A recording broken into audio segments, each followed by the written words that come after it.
Hi, everybody. This is Father Bill Holtzinger. I'm Father Bill Holtzinger, and this is your Friday Reflection, and I'm a little bit disheveled, a little dazed, a little in shock and awe, because today... Habemus Papam.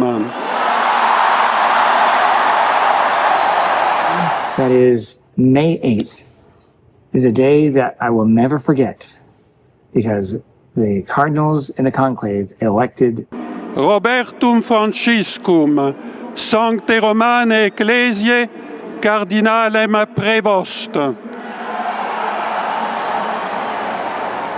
Qui sibi nomen imposuit, Leonem XIV.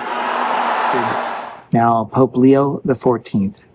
And I had no idea this was coming. People asked lots of questions for me, happens to all of us priests. Who do you think will be the next Pope? And I would not even answer those questions because I don't know enough about any of them. And I kind of just stayed away, let God do that part. I mean, you've been hearing me say, just let the Holy Spirit go. That was my way of not getting involved and trying to conjure up who I thought it would be and just see what the Holy Spirit would give to the church, give to the world. And what I heard, we all heard, if you've not heard it, from the, the cardinal deacon to announce that we have Habemus Papam, we have a new Pope, was Robert Prevost.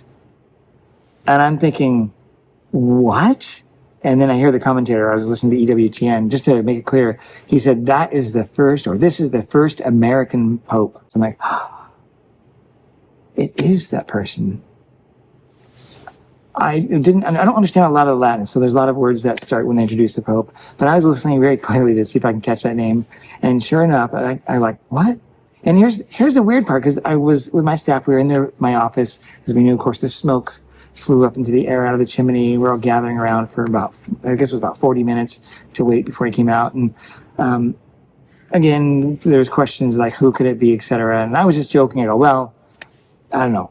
And they said, well, how about what name do you think the Pope might take? And there's all these other different names, and like Matthew or who knows what. And I said, well, I don't know, but I think it would be Bob. Of course, I'm being just facetious because I don't want to really answer the question. And of course, Pope Leo XIV's first name is Robert.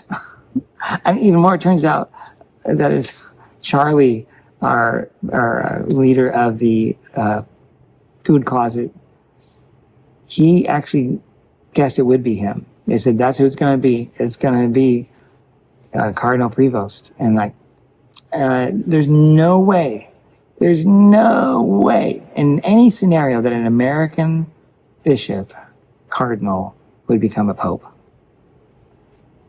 Once again, I'm wrong.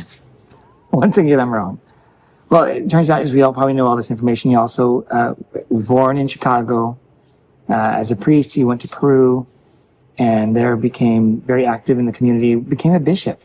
He's part of the Augustinians. He's, I think, the 6th Augustinian to have this role, and he's the first in modern times. So there's a lot of firsts here. Another one is he's the first one from the United States. He's the first one with dual citizenship. He's the first one from Peru. Not the first one from South America, of course, because Pope Francis was from, of course, Argentina, and those are neighbors.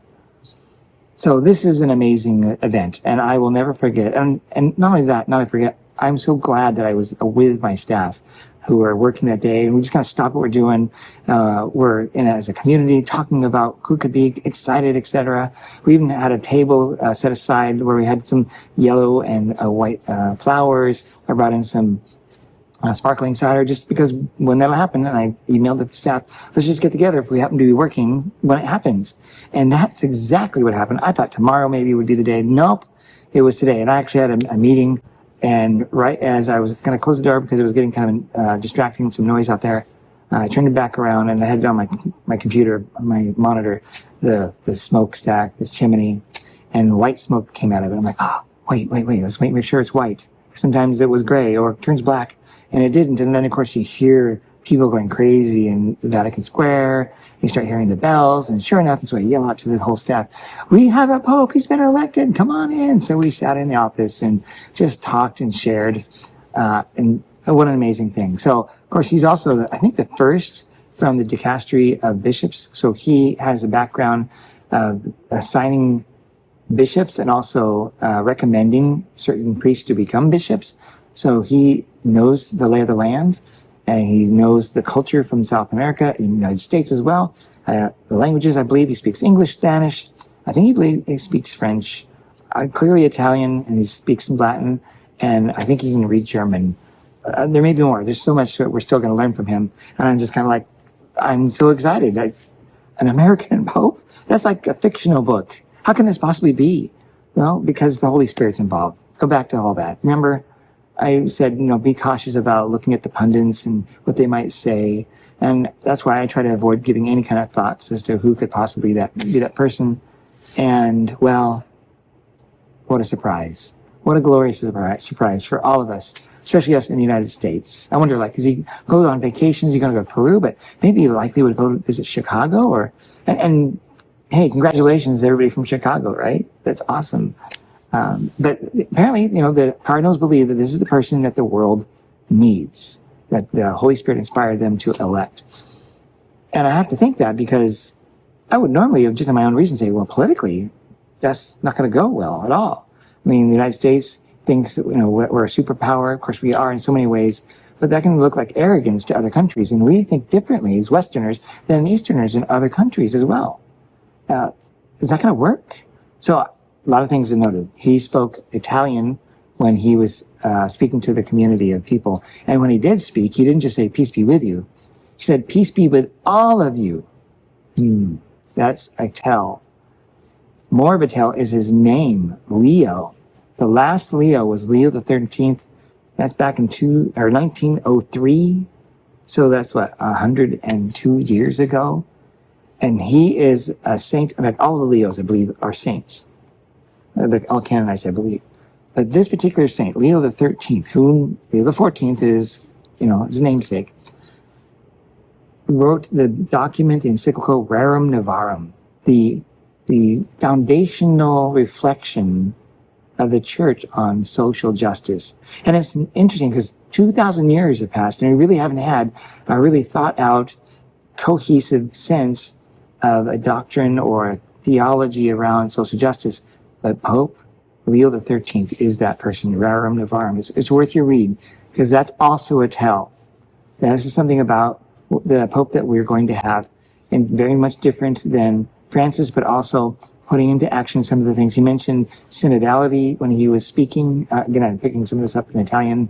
Don't know Italian really well, just because I know some Spanish. So I think we're into some amazing times with a new Pope.